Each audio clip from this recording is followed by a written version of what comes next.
everybody. Welcome back to Tales from the Tavern. Hope you all are having a great start to your February so far. We are here with 5 mostly new guests to the show. A couple have been here before, but we're really excited. We've got people here that can talk about crowdfunding, and we were just talking a lot about actual plays in the background and content creation and all kinds of stuff. So without further ado, let's go around, let everybody introduce themselves, and then we'll go into a little about how the stream will work. If you haven't been here before, we'll explain everything so you know how you can play along at home. So Hex, we'll start with you. Tell us a little about yourself. Okay, had to make sure the microphone was on. Hi, I'm Hex. I'm the one cryptid show behind Cryptic Crits, and I make dice and dice accessories. I've recently been working on making a bunch of larger size D20s that'll show up with my next big dice update near the end of the month. So that's awesome. Well, welcome back. It's good to have you again. It's good to be back. Yeah. Kayla, tell us about you. Awesome. So I am Jess K, Kayla, DM Dalliance, depending on where in the crazy internets you have found me first. I freelance design, writing, and editing for TTRPG products. I do charity live streams when people want me to cause chaos on the streams for a good cause. I do actual plays and all kinds of crazy things. And I'm also the general manager for UO Publishing, Underground Oracle Publishing. So the third person in a 3-person company. And also you can check out my blog turned newsletter if you would like. It is mostly weekly as time allows. I think we all know that feeling. Oh, yeah. Awesome. Well, Kayla, nice to have you back as well. Thanks for coming to hang out. Britt, tell us about you. Hello, I'm Britt. I am the co-founder of Let's Get Rollin', which is an actual play podcast, and the co-host of the RPG Project, which is a review. We review indie TTRPGs on YouTube's, and we play, we review, and we teach you how to. And that's what I like to do. I guess I rhymed. That was amazing. I love it. Well, thanks for coming on and hanging out tonight. It's been nice to get to know you a little bit. So yeah. Same with you. Dennis. Hi. I know you have a lot going on. I'm Dennis. Oh yeah, just like one or two things. Yeah. Hi, I'm Dennis. You can find me all around the internet at okayest__DM. I run the Okayest DM YouTube channel where I make mistakes running games so you don't have to. I've made many mistakes. I learn a lot from them, and I share those stories over on that channel. Mostly what has been consuming my life lately is our live Kickstarter. I designed a game called Sagas, setting and genre agnostic system, and I'm sure we'll get into more details later, but we do have a live Kickstarter that's wrapping up in 3 days, so it's right at the beginning of our final push to try to get to our funding goal. Yes, I am grabbing the link as we speak. But yes, we will definitely have to talk about that in just a little bit. So awesome. I'm excited to have you here. And also with another currently going on crowdfunding campaign is Steph from TTRPG Kids. Yeah. So I'm Steph. I run the TTRPG Kids website. It is all about running, finding, playing tabletop role-playing games with kids, making sure that it's specific to their needs and their interests. And the crowdfunder that's going on right now is a zine-style booklet guide that is called Making a Tabletop RPG for Your Particular Kid. And it is all about tuning it to your players' specific needs within the game, from doing the setting to adjusting mechanics. And yeah, it's going on right now. It's got 10 days left. And yeah, go check it out. It is based on my experience from writing about 400 articles for TTRPG Kids in the past 2.5 years. I went a little overboard with the writing maybe on the website. So, but hopefully it's a good resource. Awesome. Well, thank you. And yes, I dropped both Dennis's Kickstarter and the crowdfunder for Steph in the chat. So go check those out. If they seem like they are up your alley, then maybe throw a few dollars that their direction. So if you have never been here for Tales from the Tavern before, let me tell you a little about what you can expect. So everything that we talk about comes from questions from chat. So now that you know who everybody is, if you have questions that you would like to ask this group, please feel free to just drop them in chat. And I have a moderator who will make sure that we get them so that we can discuss them. We have, if you've got some channel points racked up, we do have an Ask My Question Next feature. So if you are maybe getting your question in a little later than you wanted to, but you want to make sure that we get to it pretty early, you can drop 1,000 channel points and we will bump your question up to the next one in line. Otherwise, we just go through them in the order in which they were asked, but that doesn't mean that we won't ask each other follow-up questions and that sort of thing. Normally, I also like to throw out that I have a channel point redemption for giving my cats treats. However, ever since we moved, my cats don't like to come and hang out with me while I stream. So, well, you could use it, but I can't guarantee I will give them treats during the stream. So I'm just throwing that out there. But yeah, so please feel free to drop your questions right in the chat. And we are going to get started with a question that I always like to ask, especially when we have a lot of new people on here, because I love dice. I love my dice. I have very strong opinions about dice. So I always have to ask, when you are playing at a physical table with actual physical dice, do your dice have to match? I've never played at a physical table. Oh. Whoa. Every single game I have played is virtual. So, but the Virgo in me says yes. So, My question is, as a DM or as a player? Yes. Because player, yes, my dice match the theme of my character, and it's a very specific set of dice for that character, and I can't use any other dice that's not that character, otherwise it will go badly. As a DM, I just have like a goblin horde of dice that gets poured out behind the DM screen from like various convention pickups and things that didn't quite fit any character I was playing. And also, I always have a bag of holding, or the other one, a bag of devouring that they have of dice in case players don't or forget to bring their dice or misplace their dice for some reason, so they can reach in and grab just a matching set to play with theirs for the night. I do have to fight with my fiance though on my GM dice, because currently, because of cats, her character dice for the home game rerun on Saturdays is missing the D20, so she has to borrow one of my D20s. So she's always like, which one am I going to steal that's going to roll good tonight so you don't get crits?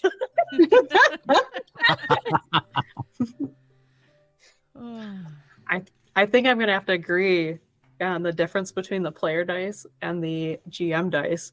I run games with a lot of new players, so it's like a lot of like, let's teach you how to play tabletop RPGs. So I make sure all my players have sets that I have made from like the big bag that I have that are all like kind of matching or like somewhat color coded. And then mine is just like what's left over behind the GM screen. And especially if I need like a whole handful of something, there's the mismatched D6s pile. Just kind of grab a bunch and go from there. But it's a little bit different. And then my kid will have their own method for matching the dice and making them look like ice cream or something. It's fun. Yeah. I'm often known for, when I'm playing at an actual table with dice, for dice stacking and then just taking a picture of it. So yes, I've accomplished it yet again. Yeah. I think it doesn't matter to me as much as I wish it did, because I'm almost always the one running the game, and when I'm a player, it's just a one shot, and I don't want to buy a new set of dice for a one shot. When I play in a full campaign, I will go through. I'm also a dice goblin. I have my horde. I will go through and find a set that matches that character, and I almost always have one. But when I'm running a game at a physical table, I actually do my best to try to match the dice. So I have jewelry boxes, best dice boxes, 100%. Just go to the thrift store and find a jewelry box. It's amazing. And I have one that is like has a drawer at the bottom, and it has like a cute little cabinet that you open with 3 more drawers inside of that. And so I have it separated into all of my D6s, because everything uses D6s, a couple of D20s for inspiration, and those are all black and gold, the same actual D20. I just got like 6 of them.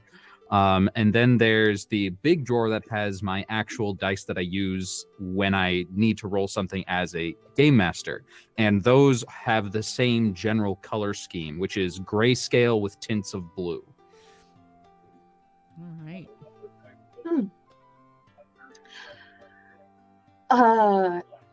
I wish I played more games in person these days. I am also the person who plays online a lot, but it's not like I don't have so many different dice within like arm's reach of my computer.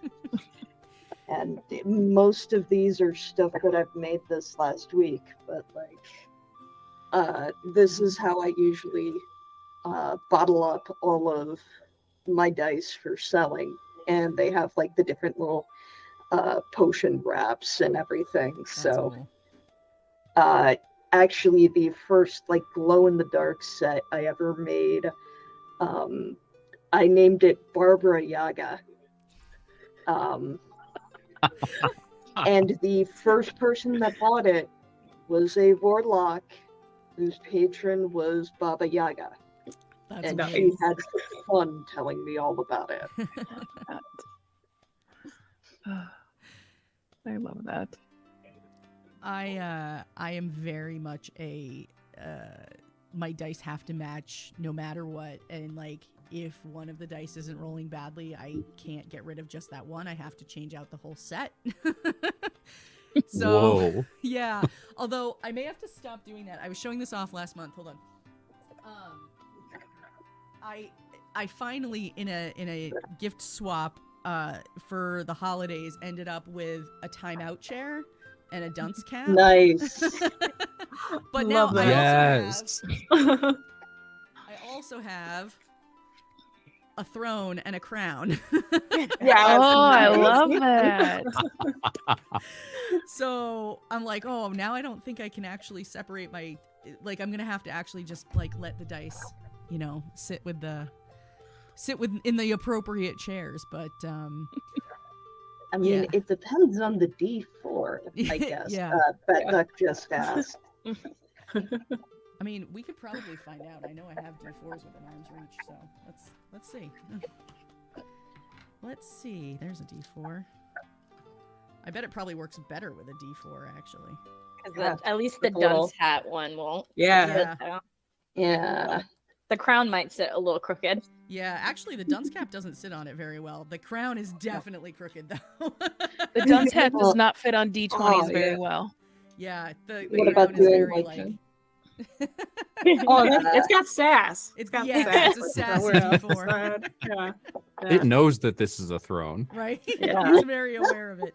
But yeah, if I put the dunce cap on it, it's just like, yeah, no, it's like, it's kind of sad. Chilling. But yeah, I saw somebody in chat say that their favorite set of dice has little rubber ducks in them. I have one.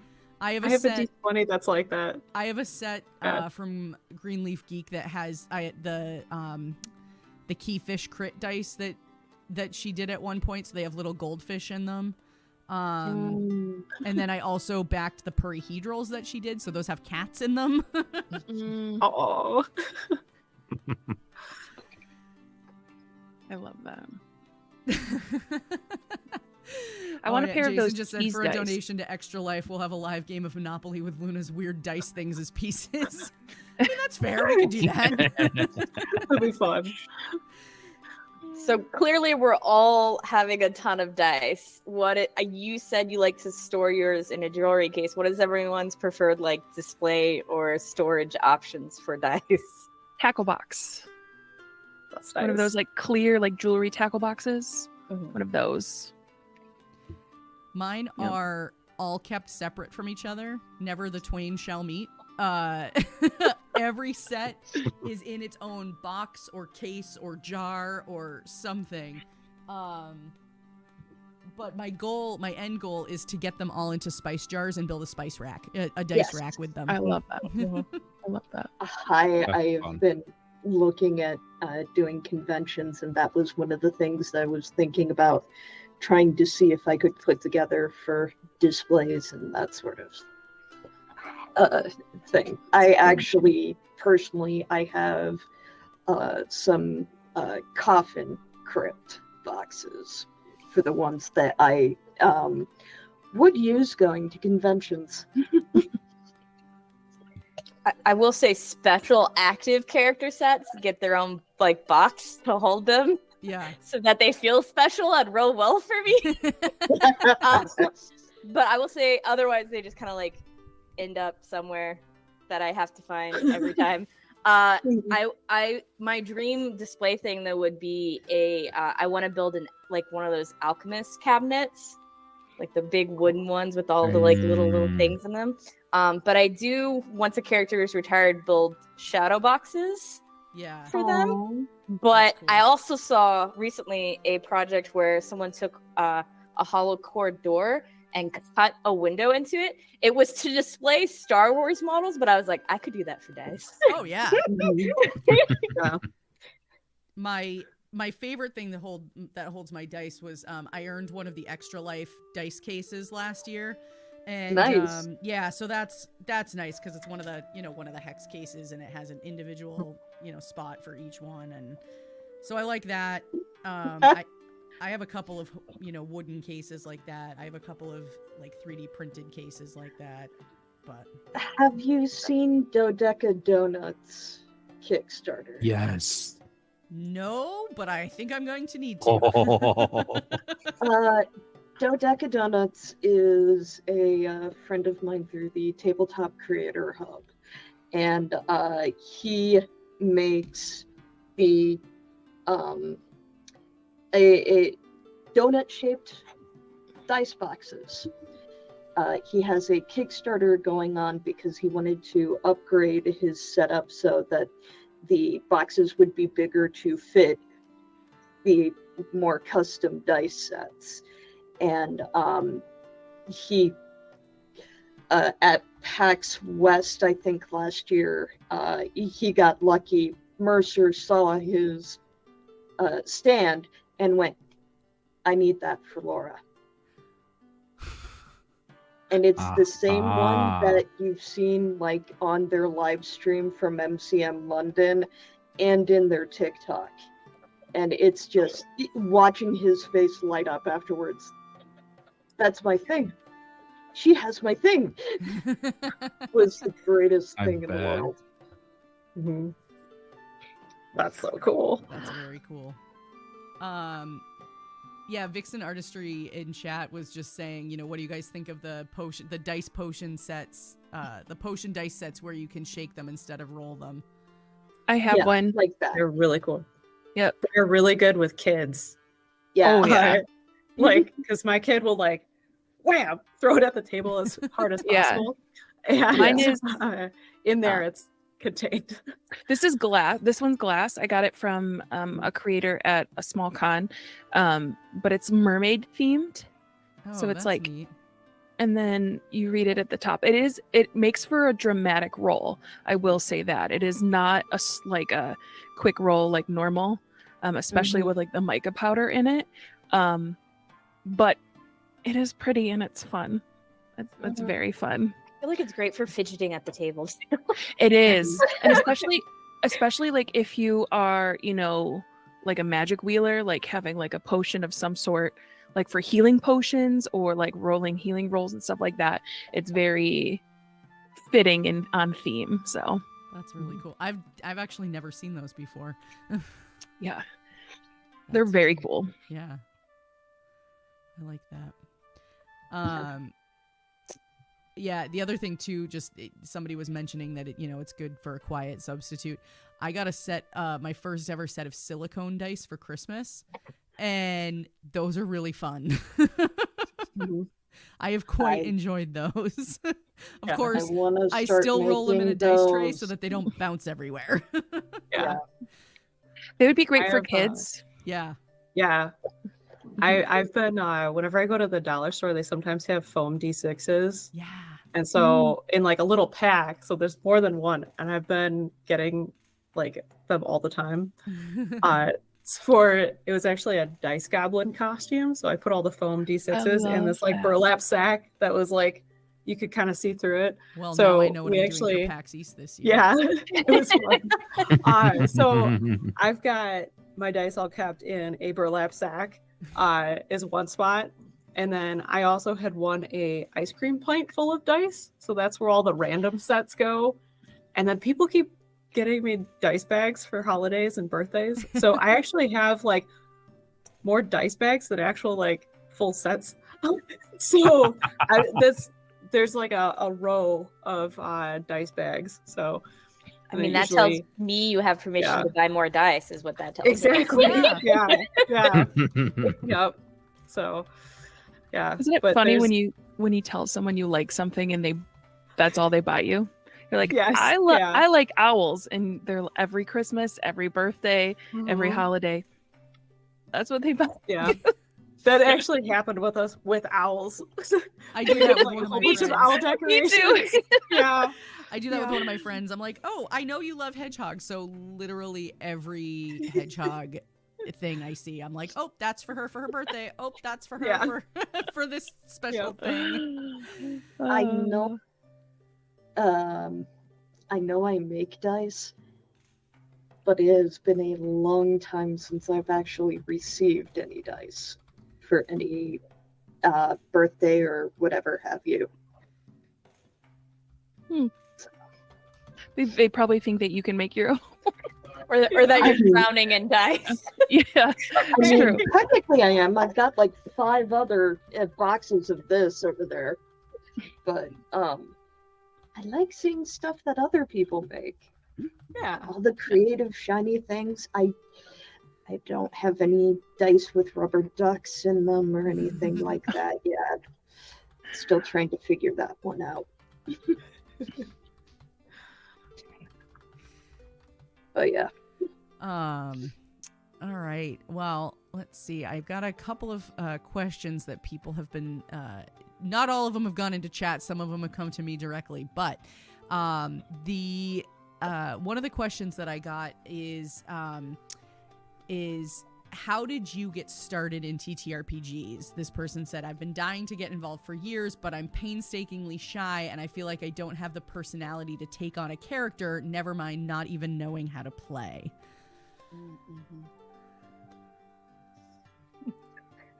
I gotta think about my way back machine because I think I started playing in grade school. I know I've said this before, so I'll do the clips notes of it. My dad helped manage a comic book shop right around the same time I was born, and he got roped into playtesting there. And my earliest like childhood memories are his Friday night game with all of his buddies and stuff. So blame my parents.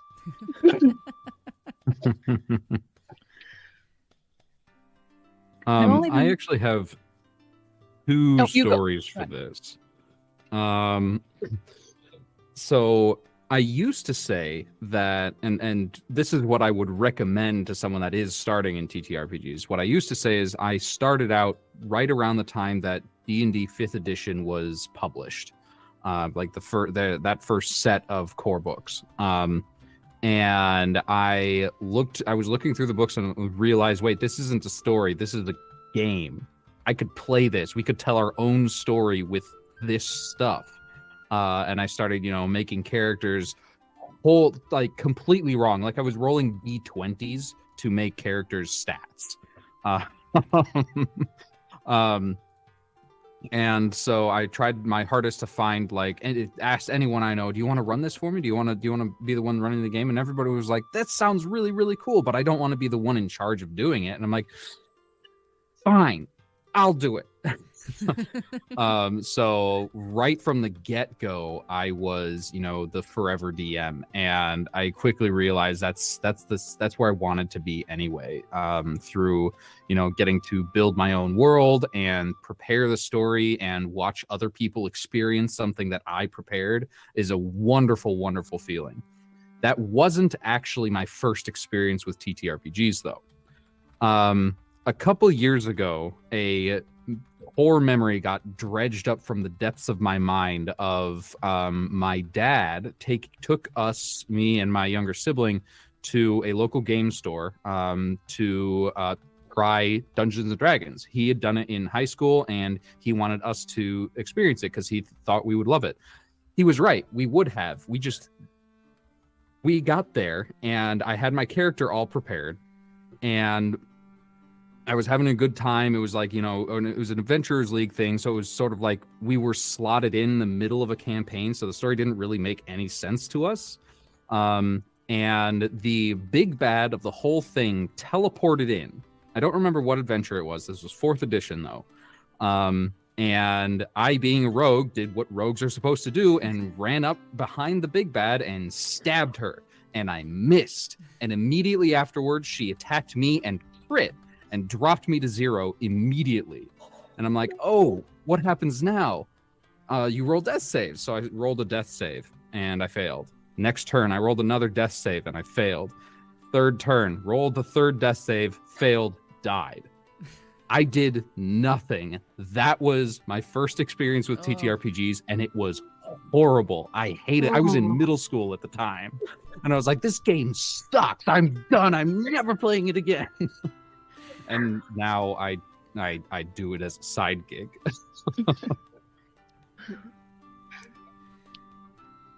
I've told this story a bunch of times, so people who are regulars here know this, but I literally weaseled my way into a home game.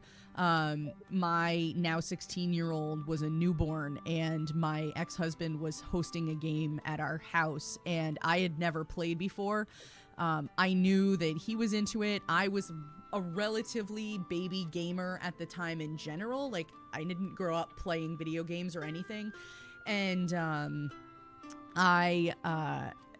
it was one of those things that I sort of jokingly say, the first week, put the baby to bed, I go to bed.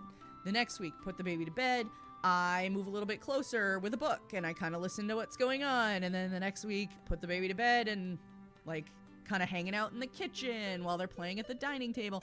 And then finally, I'm just just move over. I just want to see what this is all about. And that was the end of that. So I love that. Yeah. I've only been playing since 2020. And the only reason I started playing was because it was something for my partner and I to do during COVID. Mm-hmm. And he is also the forever DM. So he wrote a homebrew Stardew Valley 5th edition. And we played that for an entire year with a bunch of our friends, and playing with them turned into the Twitch channel and now the actual play. And so we've been playing with each other since 2020. But I don't have many years under my belt, but I feel like I've played more TTRPGs than my partner has, who introduced me to the game. So it was very okay, I'll play just because I want to spend time with you. And now I play a lot more than he does. So, yeah. My first experience was, it was, let's see, probably like 8 years ago or so now.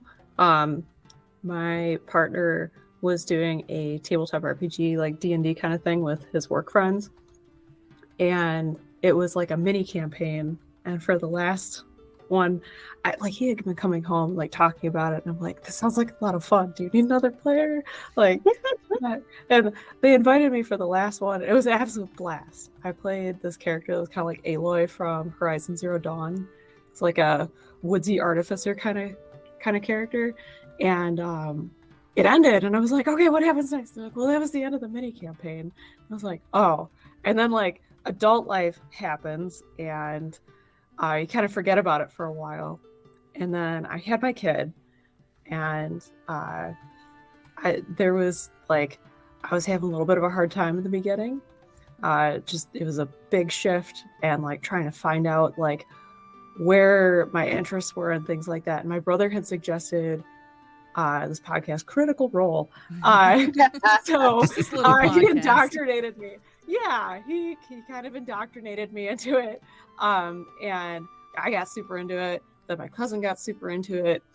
And we're like, oh, we should start a group. And we're like, okay, who's going to be the GM? No one could decide. I volunteered. I was like, I'm going to make this whole world. And then word got out. We ended up with like 6 or 7 people at the table. It was too much.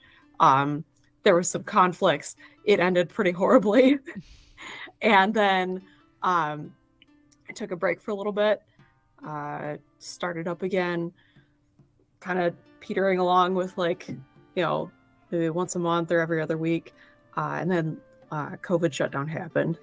And I was like, I need to play this game. And my kid was like 2 at the time. I was like, hey, kiddo, want to play a story game?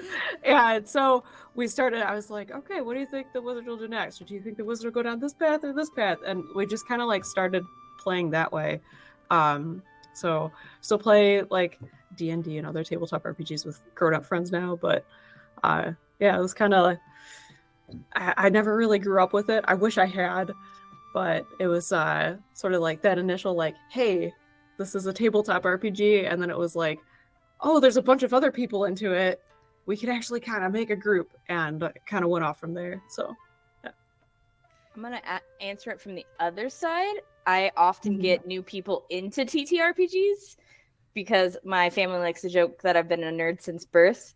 Like I've been doing some form of IT since grade school. I worked as help desk at high school, so I was a nerdy kid with nerdy friends who did nerdy things. So I've been playing for a real long time. But as happenstance, I've also been a DM and organizing games for a really long time and getting people into it. If you don't want to do an in-person, I would say find a community you really love and hop into their Discord. There are always looking for games being posted in all of those. Not just UO, but I see them in all the other like 50 million Discord channels I'm a part of. There's also Start Gaming, I think, or Start Playing Games, which is a place you can go online to see who's posted that they're looking for players for games. There's also professional DMs on there if you're really having a hard time finding someone who wants to run a game.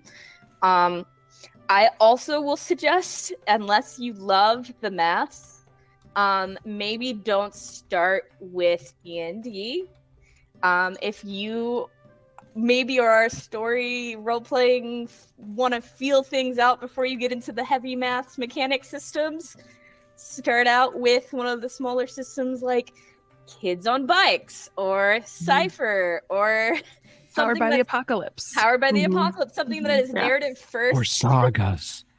Yeah, something that is narrative first so that you can get used to and feel comfortable with the role playing with people you may or may not know situation, and like thinking through how you want to approach situations in character and get used to that, and then segue into maybe some of the more maths mechanics heavy things like D&D. If you want to indoctrinate your kids into the TTRPGs, there are things to do that I did with my nephew, like the ABCs and 1, 2, 3s of Yeah, D&D, those are good books. and Those are super cute. the card game version of D&D, and so many things like that and the choose your own adventure books that they came out with for a bunch of TTRPGs. Mm-hmm. Those because this Christmas I asked my sister-in-law what my nephews wanted, and she was like, well, your oldest nephew is super into D&D and stuff now, so like something like that. And I was like, success. Yeah. I don't have to give it to him without him asking for it as in addition to another gift. It is just the gift. So those are things, if you want to get into it, I would say pretty easily. Like I said, start playing games. If you just want to like hop into a random group, see if you like the system. If you are part of Discord groups, just look for gaming channels. I know we're getting ready to start a ton of them. And if you don't have a lot of time to commit, I wrote a rule set to overlay on the Cypher system for our worlds that lets me run it in a West Marsh style campaign without me dying. Which allows you to just jump in and out of sessions without really worrying about losing your spot or not being able to progress with the rest of the people. So yeah, join communities. Best way. And because I happen to know this person, like socially, like they've literally been in my house, just text me, man. Like, I happen to live with a forever GM, so.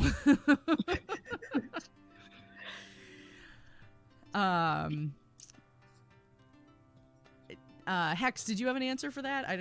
Did you get to answer that? Getting people into it. Either getting into it yourself or getting people into it, yeah.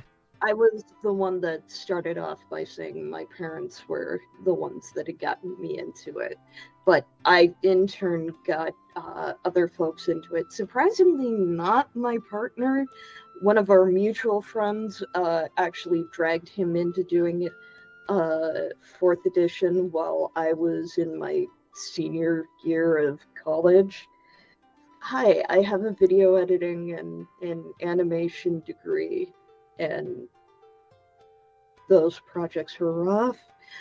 But I've dragged a few of my friends into it, and unfortunately, I don't have much of a background outside of D&D. I'm starting to get that more, but Dungeons and Dragons and other D20 systems are what I grew up on. Don't ask me how to calculate THACO. Wouldn't be able to tell you. Because that was current when I started playing. Like a few years later, 3rd edition came out. Yeah, I started with 3.5 and then bypassed 4 and did a lot of the public play testing for 5th when it was still being called D&D Next. So Same. yeah. All right. So another question that we have is this one is from Jason, and his question is, what is the biggest difference when playing a streaming game instead of a game with just friends? Oh, I have so much to say about this. The best way I can boil it down from a 4-hour TED Talk is when you are playing a home game with friends, you are playing for the enjoyment of everyone at that table. When you are playing a streamed game, you are playing for the enjoyment of everyone watching. Yes. And that is a huge difference. Yeah. It is a difference in how you play. You spend, especially with stream games, like if you watch Critical Role, those people are professionals, and they sit there for over an hour because they're not in the scene, and they just do nothing for an hour at the table. People at home games, you can't expect them to do that. They came to play. They didn't come to listen. I think to that point, one of the things that I always say is that when you're playing a home game, you're playing a game, and when you're doing a streamed game, you're putting on a show. Mm-hmm. The difference between a game and a performance. Yeah, it really is. And if you think DMing a home game is better, DMing a stream game is like spinning 10 times the amount of plates, and it's not helped if you have 3 monitors. Yep. Yeah, this is without even getting into all the tech stuff that you need to do to stream a game. Yeah. It is a commitment, and it is a very, very rewarding experience, but it is still a very big commitment. I think when you sit down at a table, when you're trying to make content compared to when you're just having for fun, you look for people that are going to also put on a good performance. You look for people who are serious about it. You look for people who are going to make sure that the quality and, everything else is up to a standard. Whereas if you go to your best friend's brother's house and you sit down, you don't care that you're wearing sweatpants and, you've got cheese all over your fingers. Like, you don't care. Like, you're just there to have fun, and your characters are named Fart and, things like that. You don't care what your characters are named, whether, when you do it for a performance, you research your character, your background is some big long thing. And, I feel like it becomes a job at that point. And not saying that, not saying that with like a bad tone, but more like you have a different air and a different effort you put towards something when you're making content compared to just for fun. And on top of that, too, when you're playing a streamed game or even a podcast, ultimately, for a lot of people, the majority of people, their goal is to grow a channel and grow an audience base. So not only are you playing the game, but you're also doing a ton of promotion and cultivating a community. And there's a lot of work outside of literally it's not just sitting down and turning on your computer and your ring light and getting ready to go. There's a whole lot of other stuff involved in it too. It's a job. Yeah. It's almost like a full-time job. Yeah. I will say from the kind of player side, so I don't have my own streaming channel and I'm not on one regularly, but I get invited to guest on streams quite a bit. So I've been in probably about like a half a dozen games, a lot of them for like charity stuff. And it is very, very different being a random player too, being called in. So there's like a nerves element because I'm not used to being on camera a whole lot, and I'm not much of a camera person, so I'm good here. But it's just a very different kind of format than when you're playing online with other people for like a for fun game. There's different ground rules, different systems to learn, and sometimes things like learning a system live in front of an audience can be a little bit difficult sometimes. It's definitely very fun, and it's a challenge, and especially if you have an audience that's learning with you, it's kind of cool. But the vibe is like definitely like kind of okay, what do I do next? Let's think of my turn ahead of time so there's not a big gap. You're a little bit more careful about kind of some of the table etiquette, just because you're sort of thinking of it a little bit more, since you know that there's a performance element to it. And I think Also, that's one of the costumes. reasons go ahead. Sorry. Also, costumes. I was on Talking XP's channel for Candela Obscura, and I did an entire 4-hour one-shot with a Plague Doctor mask on. Oh, man. Now, as That's you can see, hardcore. I have glasses. That was not a good idea. I could not read the screen by the end of it. Mhm. I did a Fallout character, like a Fallout campaign character that was half I forget what it's like half Ghoul? zombie. Yeah, half Half ghoul. ghoul. Or like yeah. And so I was like came in with the face all covered. So I had like a face mask and a scarf and stuff on camera. And that lasted about 30 minutes. I'm like, I'm gonna have my character reveal their face because like I can't do this much longer. So yeah. Costumes is like picking for a stream is like a whole like skill set that you have to learn. Yeah. It gets uncomfortable real quick. Hex, this is definitely for you. Wolfsblood in chat just said, "Did you have to wear glasses with a mask? You may be entitled to condensation." Yes. I actually had a lav mic clipped onto the beak. So that was how everyone actually heard me for the entire time. Wow. So it's not like I could move it very much either. I tend to not dress up in cosplay when I'm doing live streams. It's not really my forte. And on top of that, I'm also really close to my camera, so even if I dress up, like, you're not going to see most of it anyway.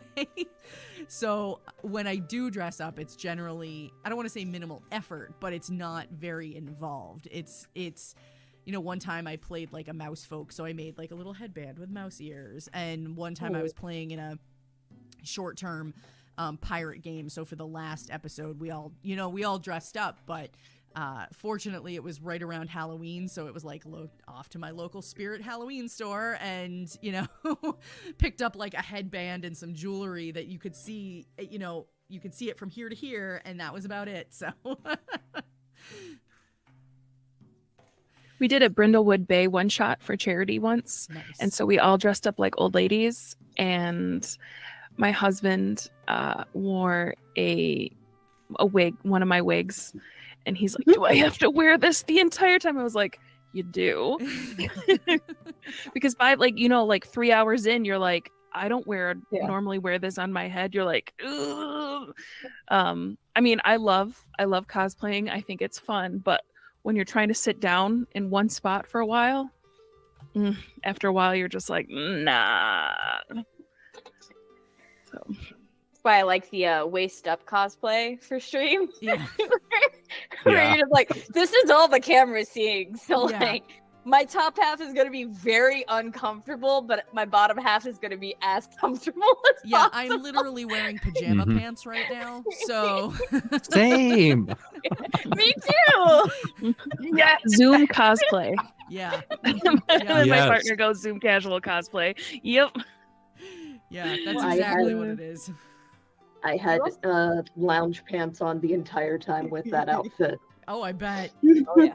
Yeah. You have to balance it, otherwise it's just too much. Mhm. And I will say, like actual plays are a whole other thing, and then you add like a charity live stream Yeah. complications on top of Mhm. that, where Mhm. you're like, okay, I have 4 hours not only to run this like one shot, but also to make sure I hit whatever goal the charity has given me for my time slot. So like what incentives, how do I incentivize people to donate? How is it going to affect the game? Oh, 10 people just donated and now my game is pure chaos. How do I bring it back? Suddenly Yep. I have to come up with 15 magic Classic items charity that they need to stream. find in their next roll. Yep.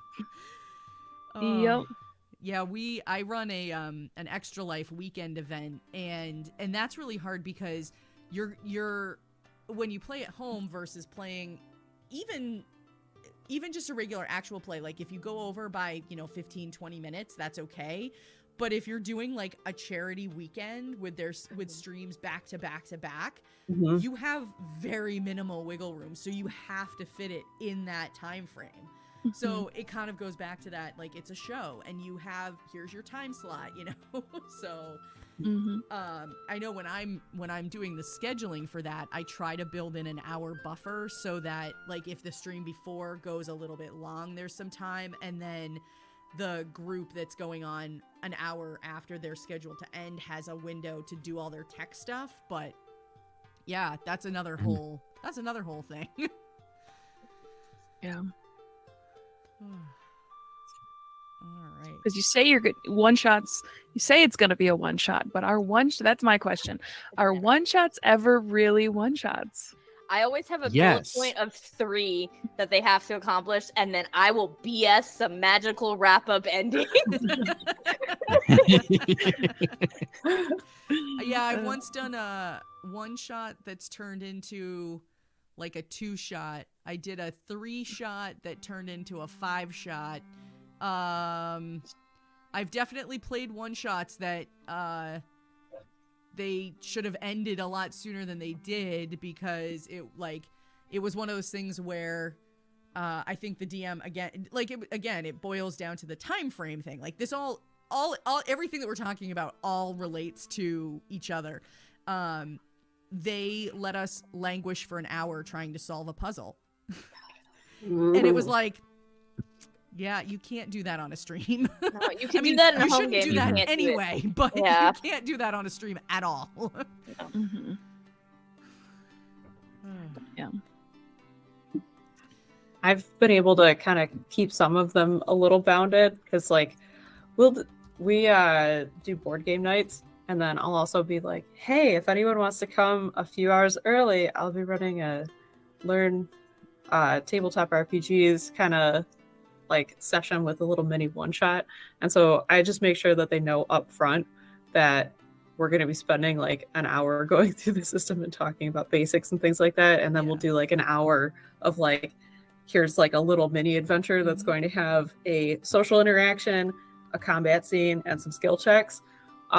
So like tutorial stuff like that, I think can definitely be a one shot. It's really hard when you have like on a stream we did in the winter had one. They're just like little 1 hour sessions. We ended up chaining a couple of them together along the same story, even though it was totally different systems. We're just like, we need to keep the story going. The only one that I was able to like keep like within its time frame was it was very scripted in terms of what the GM was doing, because I made it all rhyme because it was like a Grinch that Stole Christmas kind of spoof. So that was like the only of the like necessity for like keeping the rhymes going, because I was not coming up with those on the fly. So it's really hard for keeping the game as like an actual one shot. You always want to keep the story going, and like 1 to 2 hours is never enough, it seems. So Yeah. All right. Well, this is a good question to take into before we head to break. When you are playing, when you're gaming to just game, so you're not streaming, you're not podcasting, anything like that, what's your favorite snack?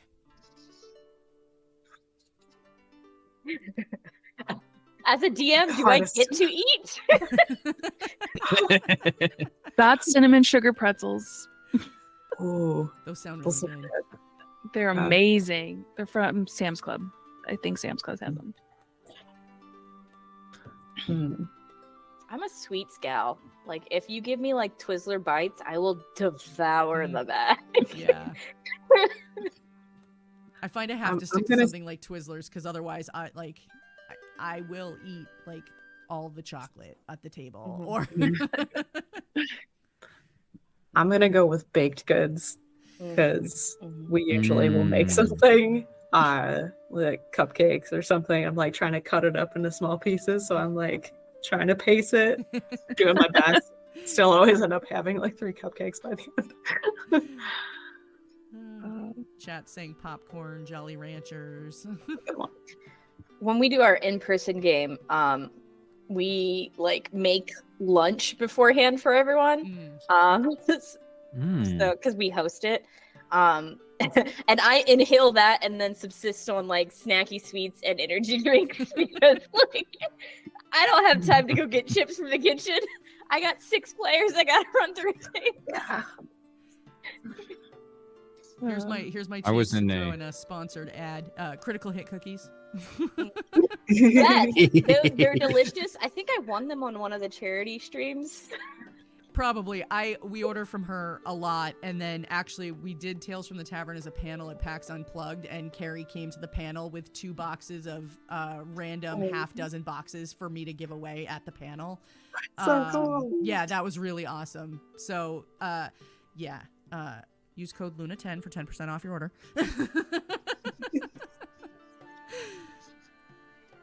Oh, chips, candy, cookies, and Korean pickles. Somebody is saying in chat.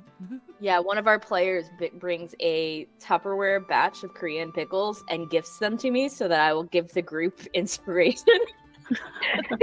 Because our table rules is if someone gifts the DM with like caffeine or snackies, then the table gets inspiration for that session. I was actually asked this question recently. I was on Cypher Unlimited's stream as a Yes. guest, and they have a section of their regular guest show where it's rapid fire, and it was snacks, sweet or salty. And my answer surprised them. It doesn't matter what you eat as long as it's quiet. Yeah. Because even without recording it, I like, as I'm running a game, if someone's over there crunch crunch crunch crunch crunch crunch crunch crunch crunch as the dragon is like attacking, it just breaks everything for me. That's when you just say it's just the dragon eating the bones of its enemies.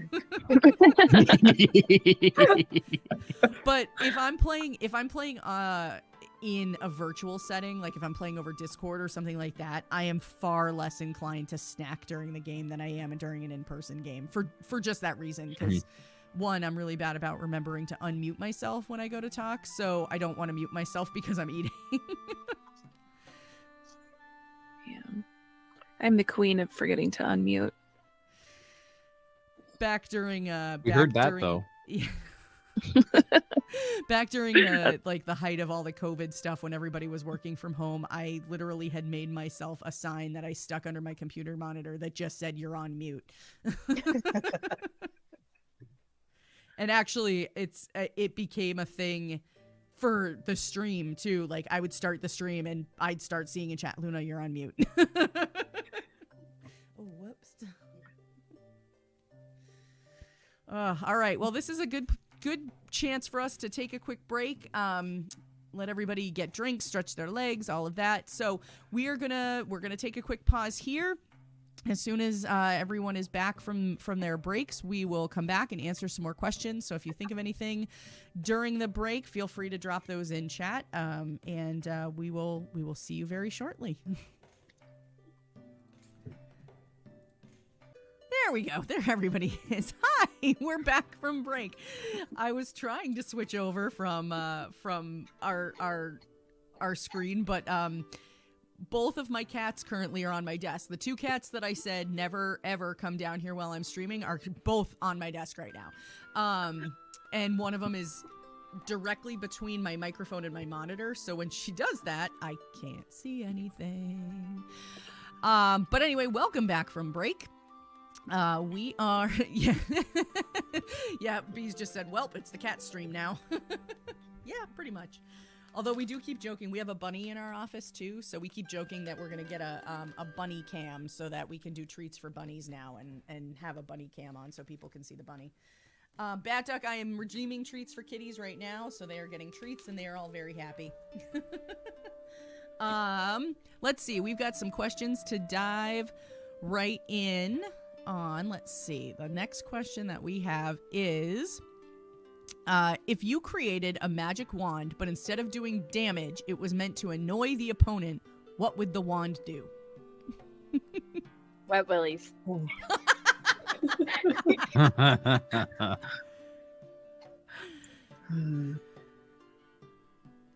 They could probably say their name over and over again.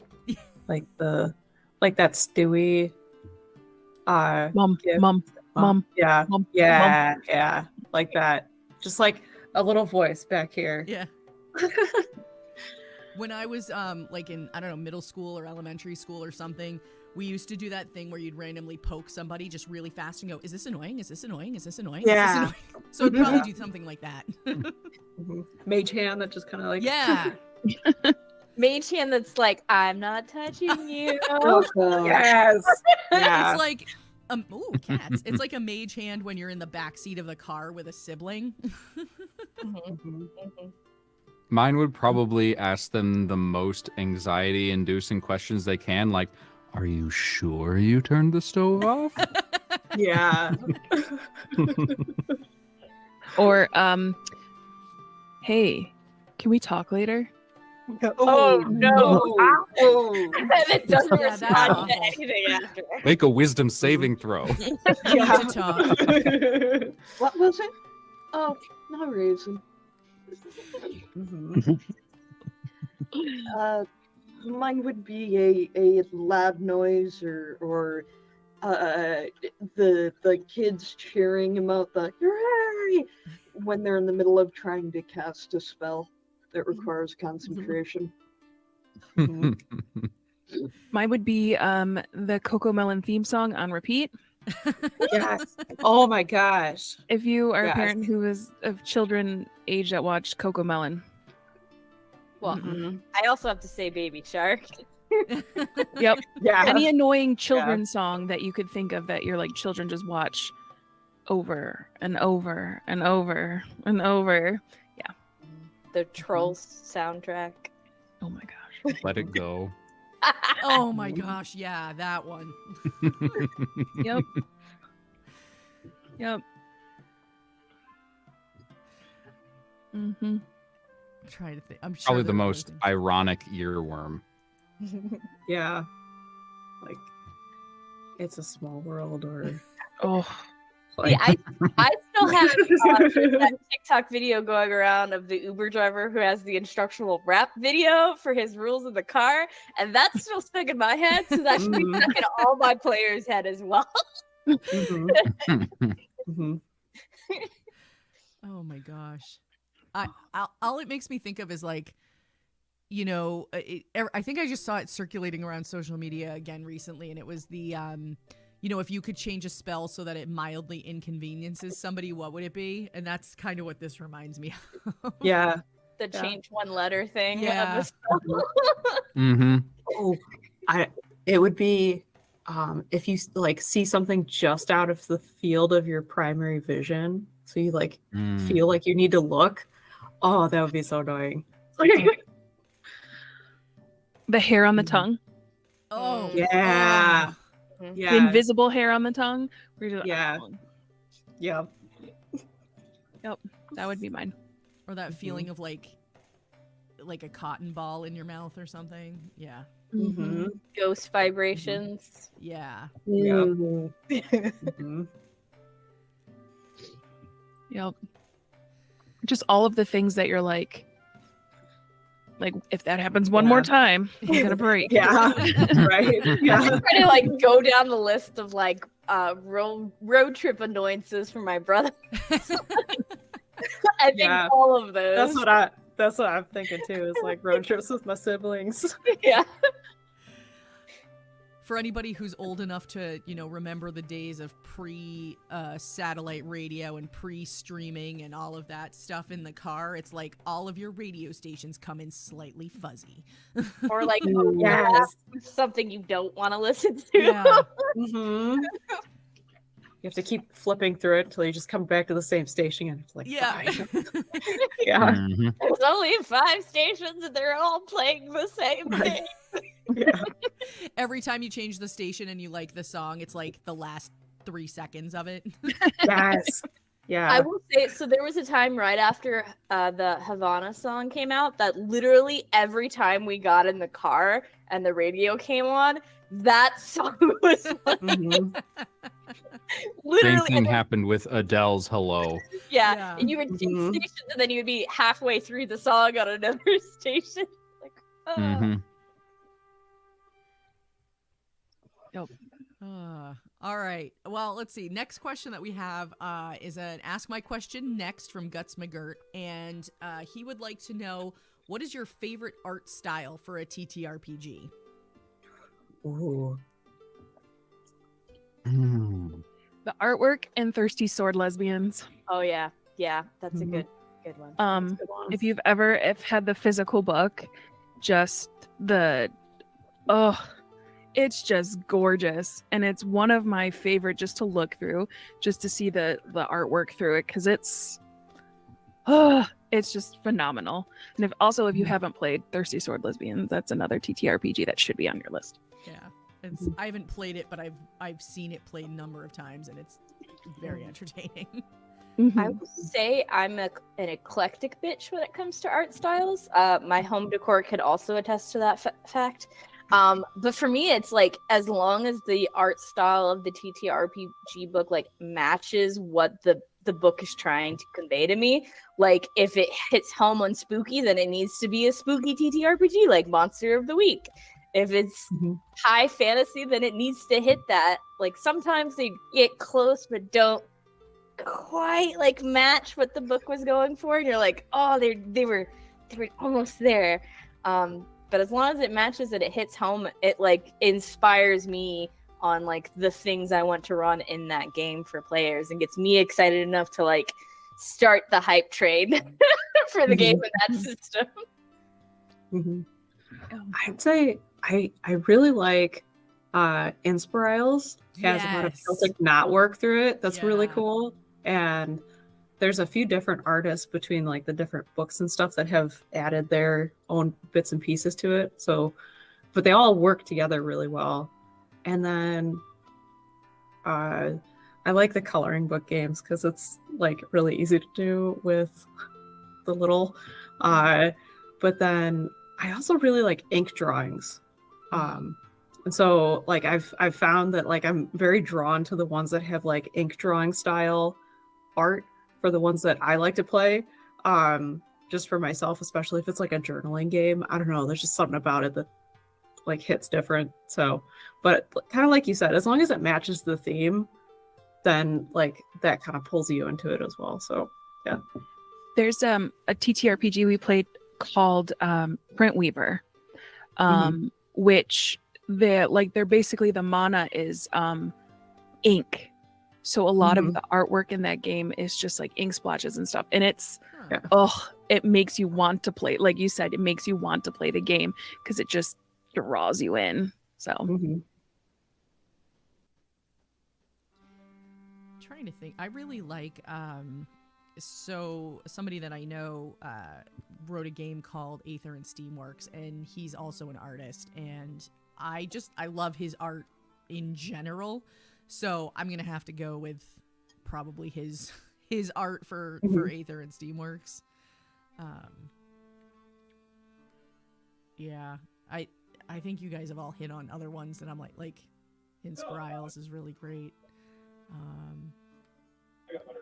Yeah, I'm trying to think of others, but I can't think of any right off the top of my head. Oh, sorry. Obligatory. My fiance's art is my favorite art style. She is in chat.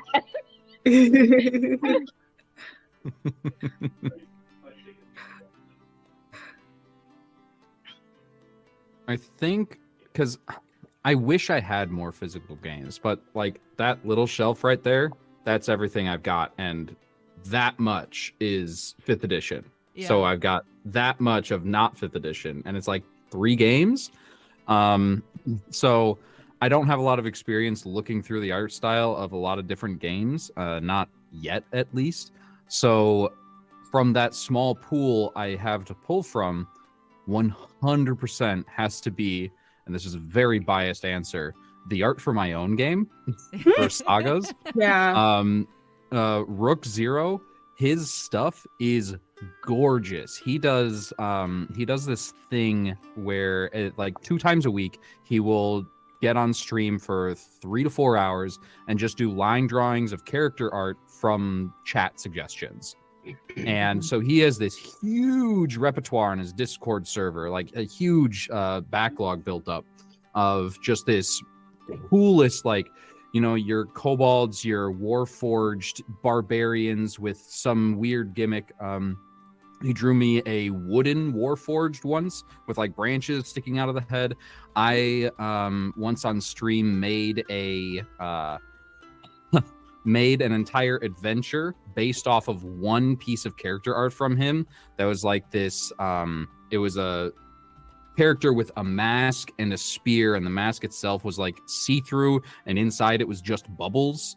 And out the back there was like, it looks like tables had been ripped out of a wall. And it was it's just so cool. And I cannot wait for him to do the rest of my book. Yeah, I've got to kind of maybe jump onto that a little bit. Leo Assis, I liked his style so much that I hired him for writing or for doing the art for the crowdfund that I've got going on right now. He's got, it looks like Hilda kind of, or like the vibe is kind of like the Hilda series a little bit. Like he's got his very own like unique style, but just like the playfulness. I was just like, oh, I have to. Yeah. We ran using one of the play tests. It was less of a play test and more of like, look, the game's finished kind of stream. Yeah. But we played sagas using the Hilda universe, so it was set in Tolberg. That's awesome. And the artist we found for that mimicked the style of Hilda perfectly. Like the character art that we got for that game looked like it came from the show, and it was so good and so cool. I just love the show. It's gorgeous. That's sweet. Yeah, that's a good show. Jason just mentioned in chat too, and Dennis is gonna know this name, Ketchup. He did art for a project that Jason put my name on it, but he did all the work for a Pinocchio series of adventures, and Ketchup did all the art for that, and it was like chef's kiss. It was so good. He's got so many projects brewing right now too, mine included. Yeah, he's super talented. So and also freelances and stuff, because he's doing stuff for UO right now. And I'm like, how do you have the time? Yeah, he has so many projects he's balancing. Yeah. It's phenomenal. Yeah, he's awesome. If you ever need to track him down, you can pretty much always find him in one of the Cypher servers somewhere. He's actually streaming right now his weekly game. Nice. Yeah. So yeah, don't go look for him right now. No, stay. You're ours here. for now.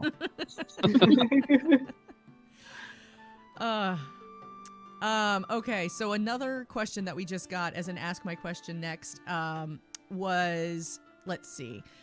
This one was from Keen, and the question is, and this is going to take a long time because this question comes up inevitably every so often. What are some TTRPGs you've been meaning to try but haven't yet? The list is infinite. Yes. Literally infinite. Gosh. I have a review queue for TTRPG Kids that goes all the way past the end of the year already. Yeah. From and I want to play all of them so bad, but there's like a limit to how many I can do in a week. Yeah, I think scheduling also limits how many you can do, which is why I've started doing solo TTRPGs that I'll then like journal and put them on my blog and then the next week review like how I felt the experience went. But I would say top tier is Thirsty Sword Lesbians, because I backed it. I got the book. And I'm like, okay, let me gather some people together. Also, I do not want to DM this. I want to play it, so someone else has to take the spot. They don't fight, they kiss. It's amazing. I was like, I can't be forever DM for this. I have to be a player. I have very specific needs. There's one that's on my list this year, and it's made by an indie creator. It's called Tangled Blessings, and it's only like a 1 to 2 player. And you use tarot cards to reveal your fate. So it's a horror TTRPG. And I really, really want to play it. I don't like horror things, but when it comes to like TTRPGs, I'm like, love them. So I just got it. I just got the digital version, so I definitely will be playing that this year because I'm very excited. Highly recommend that one. I played it with my fiance not too long ago, and it's a really, really cool, like dark academia 1 to 2 person, and it's that's what drew cannot me recommend in. enough. That's what drew me in, is like the academia / like using something other than necessarily dice to play a game. Mhm. That's what, because we love dice games, but to have something obscure be different, it just draws me in. So I've been really excited for one. It's called Nancy Druid by Ninth Level Games. And because I grew up like reading the Nancy Drew books and playing all her interactive games and stuff like that. And so when I found out they were coming out with one called Nancy Druid, I was like, please, I would love to review this. You have no idea the background like this has to my childhood and growing up. So I'm like geeked for that one.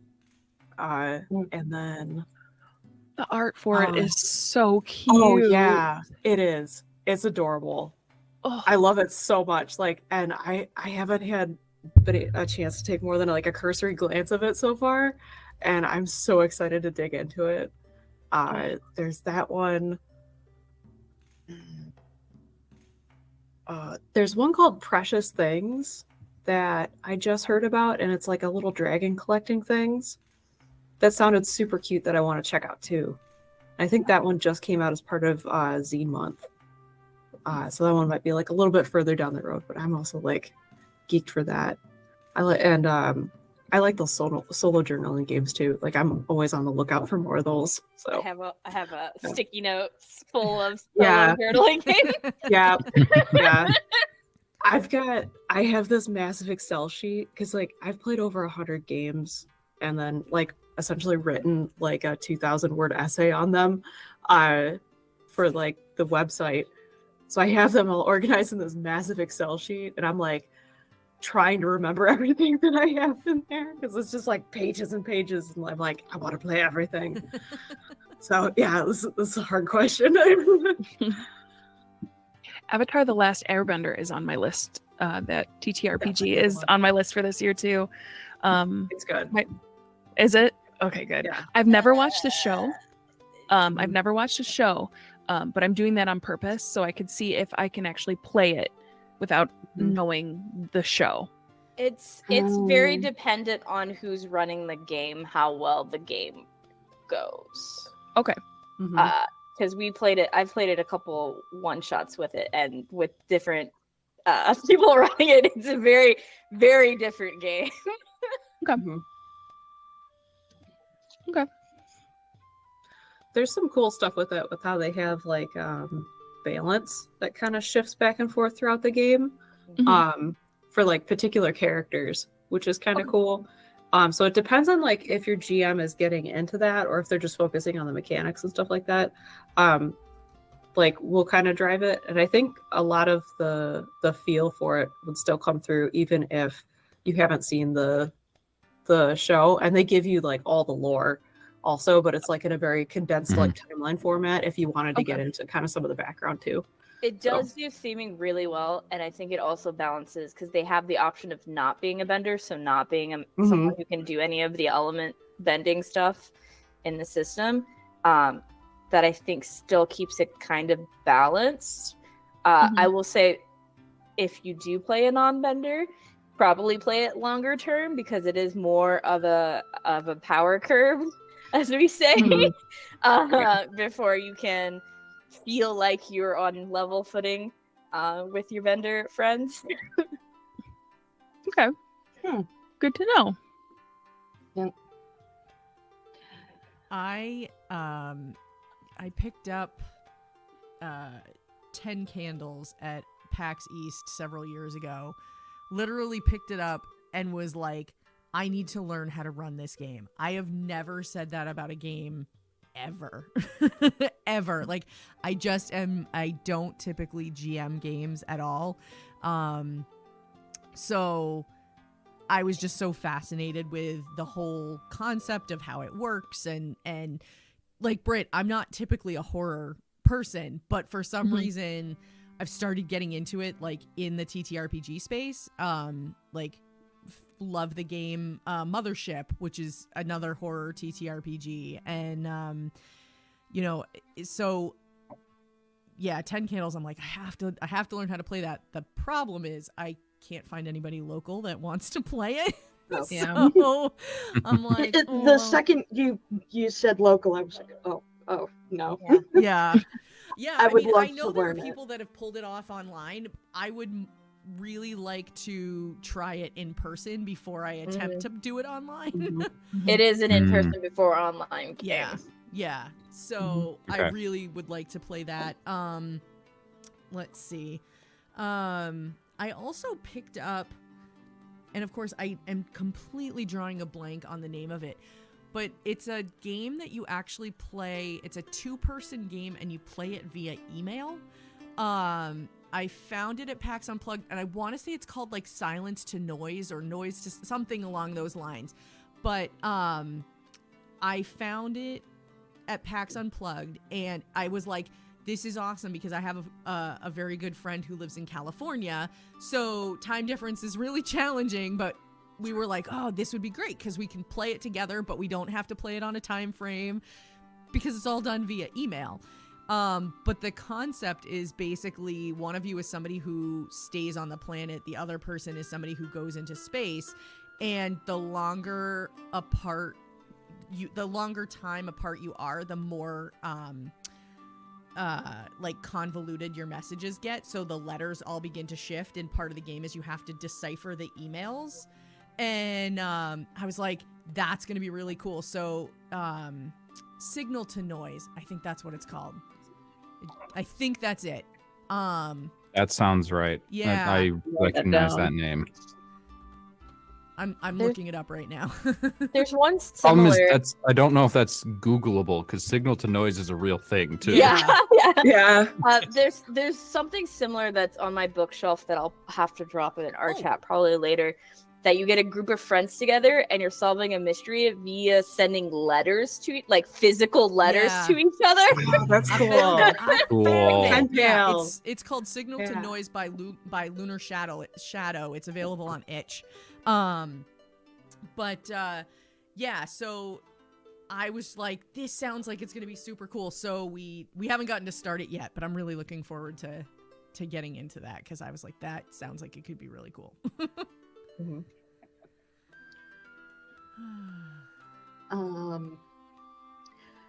As far as games that I want to try, I want to actually run a game or play in a game of Vampire. Mm. Mhm. Mm-hmm. I started working on dice for it before I ever even got a chance to play. So, but I also want to do, what was it? Cobblepath Games Locus. Yep. Because I was on, the last time I was on was with Fern, and it sounded really awesome. Like something I just want to try and sink my teeth into, because I've mentioned it in Dennis's Discord. I would love to do a analog horror setting around the Saga's framework. I really absolutely adore Mandala County and that sort of thing, and that kind of pervasive creeping horror type shit is just right up my alley. Yeah. I feel like there's so many. Like I keep looking over at our shelf of games and I'm like, oh yeah, we really need to play that at some point. We probably should play that at some point. Except me for the 500th time. Yeah. I've got like a copy of Dialect staring me in the face, and we just picked up Index Card RPG not too long ago. I've heard a lot of good things about that one. Yeah, I have too. We so one of the, actually he was just on the stream last month. One of the authors that works on the Star Trek games actually does all of the TTRPG buying for our local comic book store. And so he really has his finger on the pulse of like stuff that looks really cool. So It's always funny because we've got a Discord for the store, and he'll be like, "Oh, I just picked up 2 new copies of this and 4 new copies of that," and we're like, "Darn it! Now we gotta go in again." Yeah. All right. I still have that like forever long list of first the ones that I own and have never played, because that's getting too long. Even with this little bit right here on my shelf behind me that I still haven't played. I think I played one of them, Tangled Blessings, but I have 10 Candles. That's at the top. Avatar Legends, still haven't played that one. And I also got Blades in the Dark for Christmas this year. Heavily recommended, constantly, just haven't gotten around to it. So just FYI, but I'm starting to. My fiance and I play a game of that. Usually it's every other week, but if you ever want to join in, we play on Sunday afternoons. Not I'm usually streamed, free Sunday not anything. afternoons. It's just for fun. Yeah. But usually, like, I don't know if I'm going to start knocking off games off of that list anymore, because I've designed sagas, which is one of the pitches for it originally when I was thinking about it was I want to be able to play in a different world without taking the time to learn an entire new rule set, because I really love rules light games that leave space for the cast, because most of my games are streamed at this point, leave space for the cast to flex their abilities, instead of being bogged down in what do you add with what dice, etc. Yeah. I think that's the hardest part about learning a new system is what dice, what modifiers, how do you build your character and all that stuff. And as much as I love playing new games, that's the thing that scares me the most. Cheat sheets are your friend. Oh yeah. When you're For real. going through like taking notes and finding a way to condense it into one sheet. If I can't condense it into one sheet, it's probably too complicated to teach somebody as like a one-shot kind of thing. Like it's got to be a big long campaign to like learn the rules. So Yeah. the cheat sheets are a big one.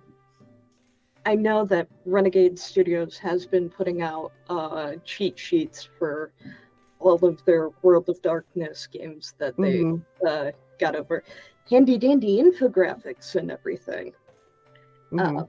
And you can find them all over their websites, but more bigger-ish companies do that, the more it will trickle down, I feel like. Yeah. We literally put one as the first page in the Saga's book is a cheat sheet. Yeah. Good job. That's good. I think I always end up making them when I'm going to run a game at a con, and they're like, "Hey, can you run XYZ for us?" And I'm like, "Yeah, do you have like material for it?" And they're like, "We have the books. Do you need the books?" And I'm like, "Oh, okay, I'm gonna go. I'll be right back. I gotta go make some primers and one pagers." Yeah. All right. Well, we have another Ask My Question next, and that's 3. So that's all of the Ask My Question next that we have for tonight. This one is from Big Bees, and Bees would like to know, who is a forever DM that you respect the most and want to run a game for?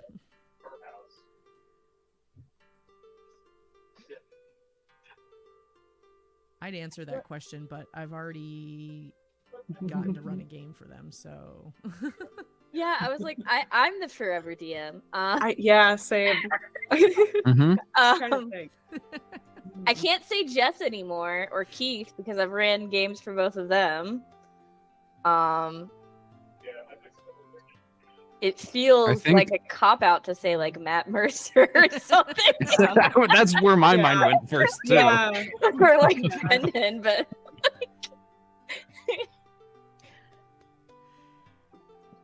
I think my problem is that I check that box off very quickly when I connect with someone who is, if they are a forever GM, like that's how I become friends with them. Hey, I'll run a game for you. Want to play? Sure. When?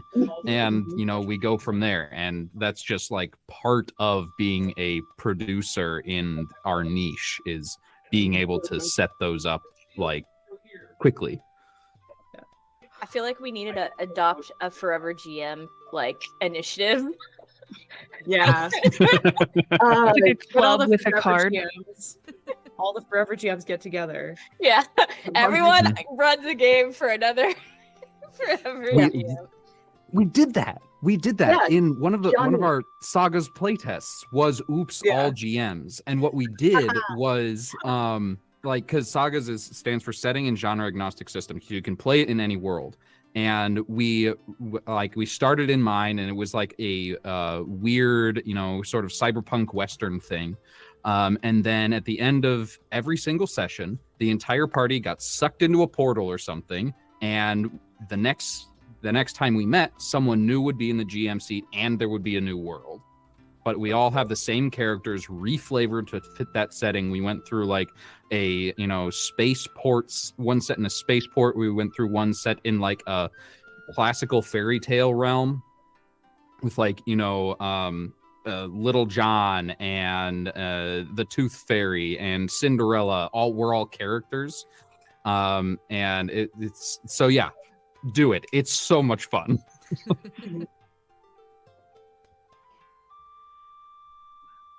I would say, I was like kind of thinking about it. Michael Lowe from Luck of Legends. So I know that he runs a lot of games. Like he teaches classes using tabletop RPGs, and I know that he runs a lot of games. But like we've never been able to get into a game together. Like I've run into him a couple times. I've actually met him in person, and he seems like an awesome dude to be in a tabletop RPG with. So I think that would be my vote. I know it's not like a famous celebrity GM, but I would say that probably Michael would be a good one. Anthony Yeah. Birch from Dungeons and Daddies.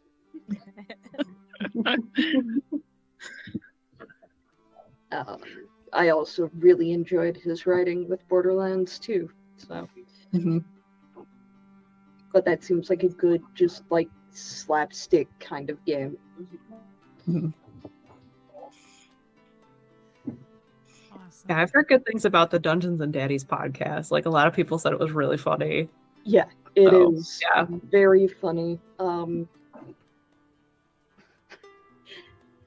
The isekai that people wish they could write. Yeah. But I have the exact opposite problem with my personal group.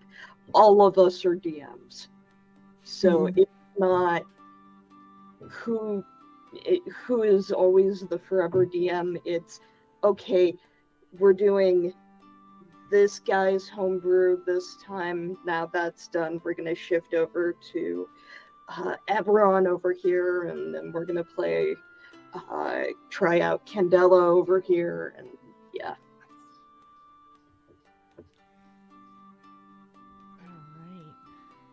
All right. Okay. So one other question that came up in chat, we were talking about favorite art style. So this one was, speaking of styles, who are your favorite mini creators? I'm going to go straight out Midwest miniature guy. He's just so freaking talented. I do a lot of hack and slash. Like, I'll buy a bunch of minis, and then I'm like, none of these are like quite what I need. But like this arm, and I need this head, and let me just grab my like X-Acto blade and Frankenstein this thing together. I think mini creators for games, I'm gonna say Lucky Newt is really good. She makes a whole bunch of like small, like very like kind of bite-sized games that are really easy to get into, very good for one-shots, and like super accessible. And then I would say for like things, I really like what Works of Whimsy puts out. Yeah. Especially there's like a displacer kitten frame that you can put on the corner of your door Yeah. that I think is really cute. I'm seeing that. I'm and like, like, oh my god. yeah, those look like the bookshelf dioramas and everything. Like those look amazing. So that'd be my go.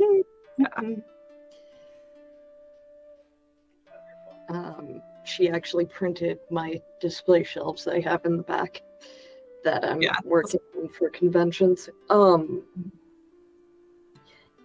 MZ4250. I don't know the guy's actual name, but he's the one who puts out a bunch of the like free sculpts that you can 3D print on printables with all the different creatures and all the weird freaking things, like insert creature here, 3 creatures of this in a trench coat, and that sort of thing. He's the one who did the Goose Hydra.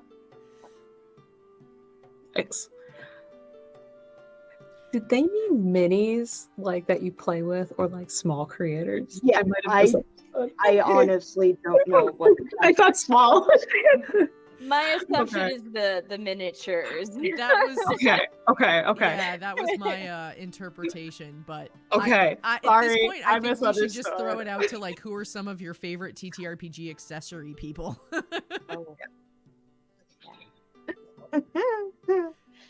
I'll show this one off. So I just ordered this from Unruly Arcana, and so we're baseball fans in our house, and they have it's That's nice. and I was like, I'm gonna wear that tonight because tomorrow's truck day. I want that to wear when my brothers watch baseball now. Just walk into the room and casually sit down and be like, what sports ball are we watching today, guys? If baseball had dragons, I would absolutely watch. I mean, I think a lot of people would.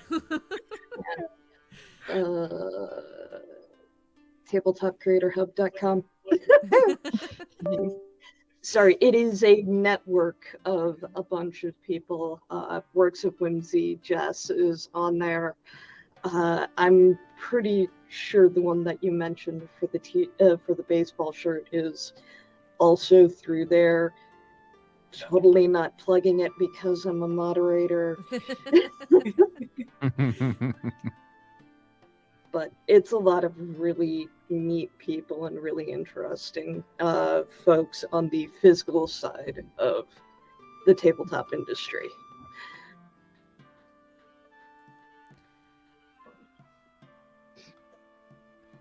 I also I will totally shout out Matt from Gemmed Firefly. His stuff is awesome. He's just an awesome human also, so added bonus there. Would have worn the I craft the dice I roll t-shirt, but it's in the laundry. Yeah, I have like a little like special stack of t-shirts from Gem Firefly. That's like my convention pile.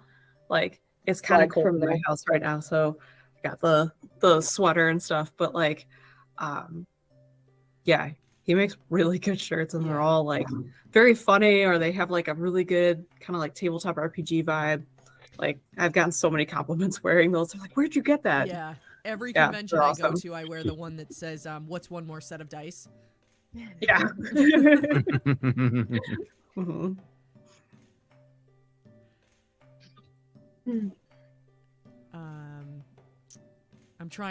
I'm deliberately trying not to shout out all the people that I have partnerships with, but but also oh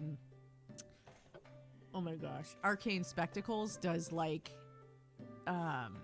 they do a lot of like ornaments and stuff around the holidays that you can get like names put on, and they're all like in some way TTRPG themed.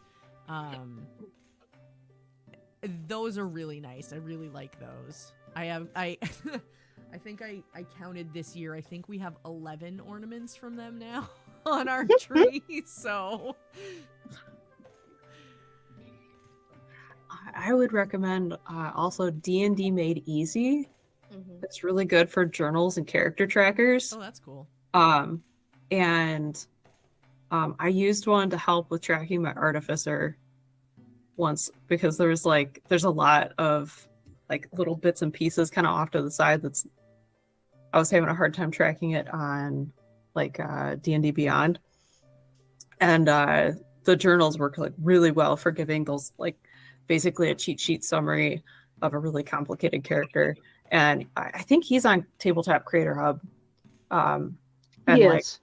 yeah, he's got a lot of cool stuff. So those journals are really good. He's got physical copies and then also like some that you can print at home that really like those. Rook and the Raven, though I know they're having some Oh, yeah. issues right now. Yeah. They're great. Unfortunately, my brain is a sieve when it comes to company names, so that's really the only one I remember.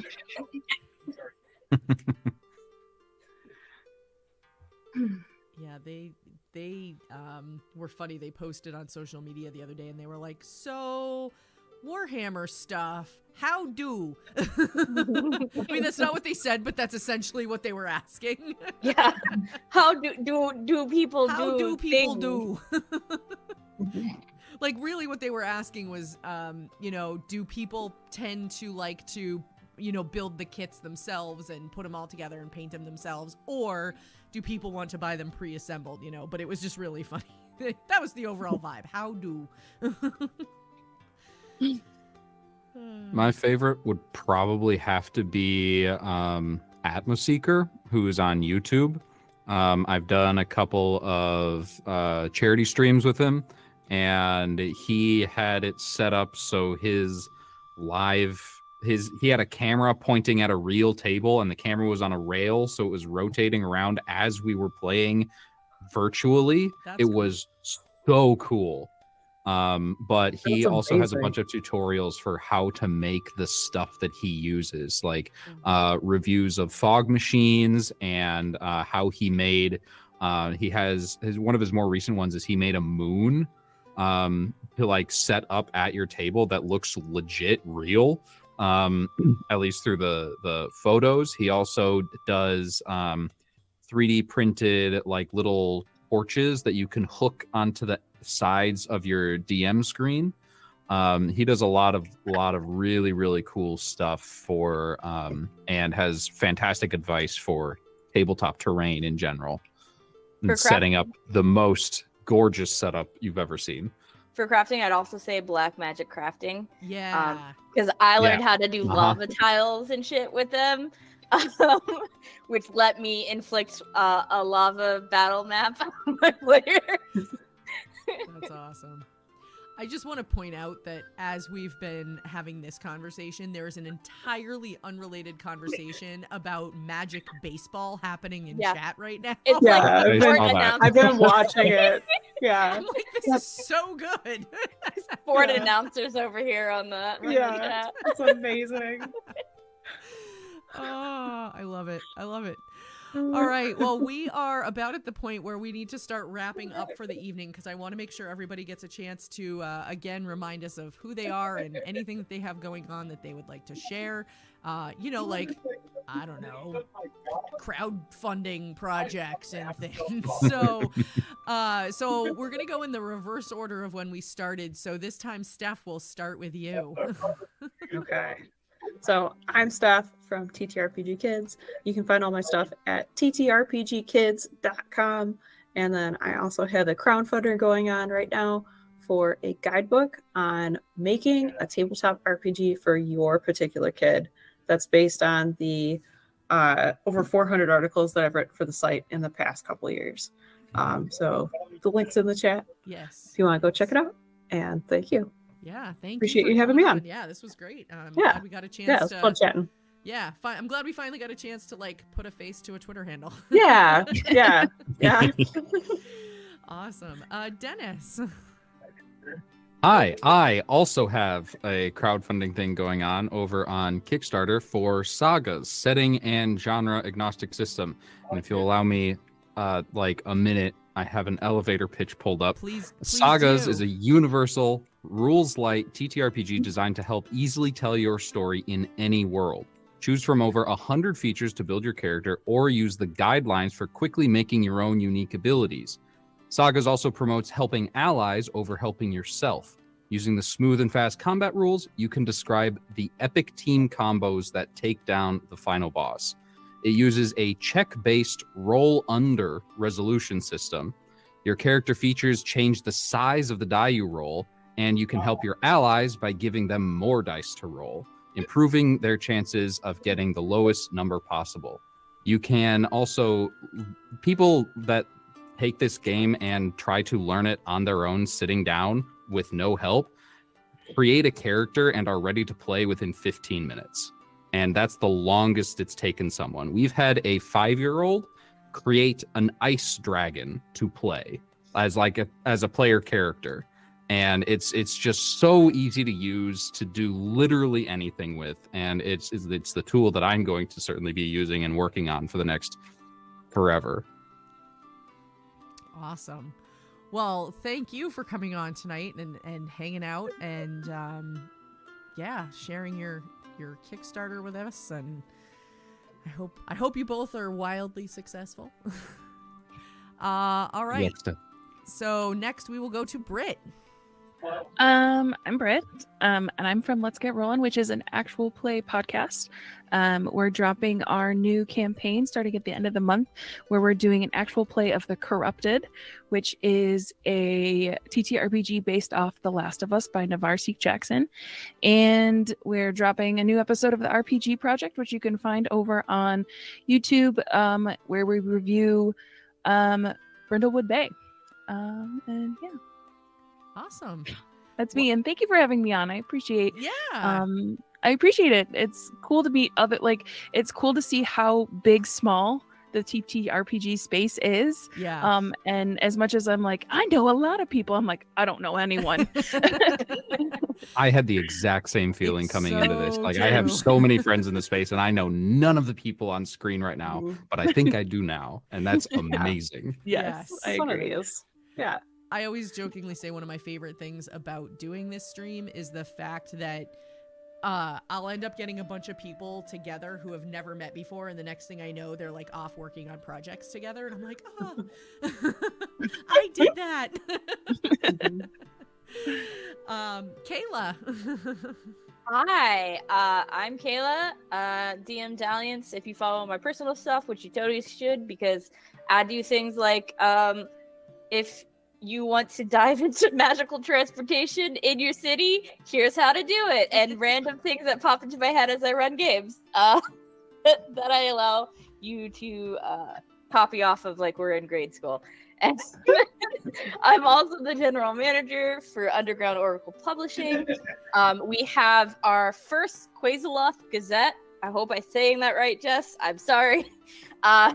Which is the beginnings of our regular releases, converting our huge backlog of 5e things into the new system that we are in, which is Cypher.